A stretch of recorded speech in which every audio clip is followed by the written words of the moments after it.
ಹಸಿದು ಬದುಕಿದ ರಾಜ ಪ್ರವಾದಿ ಸುಲೈಮಾನ್ರಿಗೆ ಇಡೀ ಜಗತ್ತಿನ ರಾಜಾಡಳಿತ ನೀಡಲ್ಪಟ್ಟಿದ್ದರು.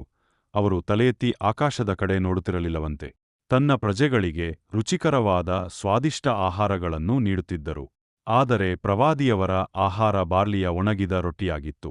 ಆ ಬಗ್ಗೆ ಒಬ್ಬರು ಕೇಳಿದರು, ಭೂಮಿಯ ಇಡೀ ಖಜಾನೆಯು ನಿಮ್ಮ ಕೈಗಳಲ್ಲಿರುವಾಗ ಈ ರೀತಿ ಯಾಕೆ ಹಸಿದಿರುತ್ತೀರಿ?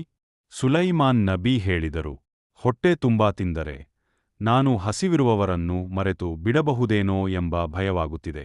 ನಿಜವಾದ ನಾಯಕತ್ವ ಒಬ್ಬ ನಾಯಕ ತನ್ನ ಪ್ರಜೆಗಳಿಗೆ ಉತ್ತಮವಾದದ್ದನ್ನು ನೀಡುತ್ತಾ ತಾನು ಮಾತ್ರ ಸರಳ ಜೀವನ ನಡೆಸುವ ಗುಣವು ಅವರ ಉನ್ನತ ವ್ಯಕ್ತಿತ್ವವನ್ನು ತೋರಿಸುತ್ತದೆ.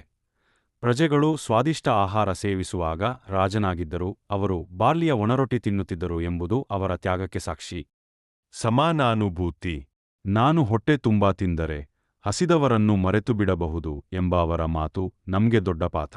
ನಾವು ಇತರರ ಕಷ್ಟವನ್ನು ಅರ್ಥಮಾಡಿಕೊಳ್ಳಬೇಕಾದರೆ ಆ ಕಷ್ಟದ ಅನುಭವ ನಮಗೂ ಇರಬೇಕು ಎಂಬುದು ಇದರ ಅರ್ಥ.